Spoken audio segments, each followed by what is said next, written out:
Résistance culturelle. Ici, à Argentat-sur-Dordogne, dans l'exposition Boris Vian, de la pataphysique à la science-fiction. Science-fiction qui est un aspect souvent un peu oublié des activités de Boris, tant on parle de ses accointances avec le polar ou avec le jazz. Science-fiction qui est très très importante et où il joue un rôle décisif. Décisif par ses traductions, comme ici, avec les vivisculteurs. Science-fiction où il intervient dans une période particulière parce que c'est le moment même où le mot apparaît en France. Vous avez ici l'affiche de Le jour où la Terre s'arrêta de Robert Wise, qui fut un film très important de 1951.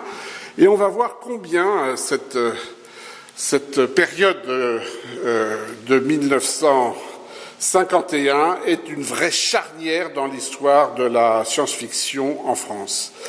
Alors la science-fiction est précédée, on le sait, par ce qu'on a appelé l'anticipation, avec bien sûr Jules Verne, avec Wells, avec Robida, et tout ça est évoqué dans cette vitrine. On fait au passage un petit coucou à Guénolé Azertiop, qui a apporté quelques sculptures réjouissantes dans cette manifestation, et nous gambadons jusqu'à la prochaine vitrine qui évoque les débuts de la science-fiction, ou le mot même qui apparaît donc aux États-Unis avec un personnage décisif qui est Hugo Gernsback. Et on voit des revues originales de cette période. Cette science-fiction se développe comme littérature populaire, mais le mot n'est pas encore apparu en France, et le concept non plus, et il faudra l'année 1951 pour que deux articles essentiels paraissent.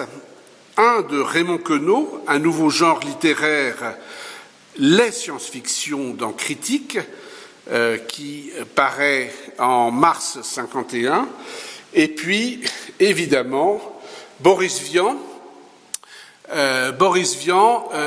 qui dans les temps modernes fait paraître en octobre 51 un nouveau genre littéraire, la science-fiction.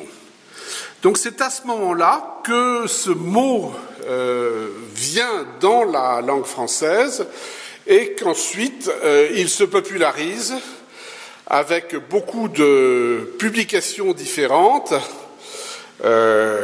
et également avec l'apparition de films venant des États-Unis qui jouent la guerre froide à travers des histoires de science-fiction, à travers des attaques venues d'ailleurs, où les Martiens, souvent, évoquent la menace soviétique durant cette guerre froide.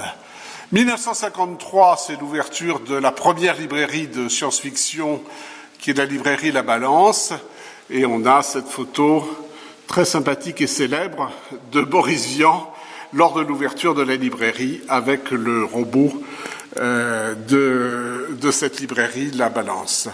Des traductions faites par Boris de Van Vogt, et puis également il a traduit Bradbury, et on a différentes publications auxquelles il est lié.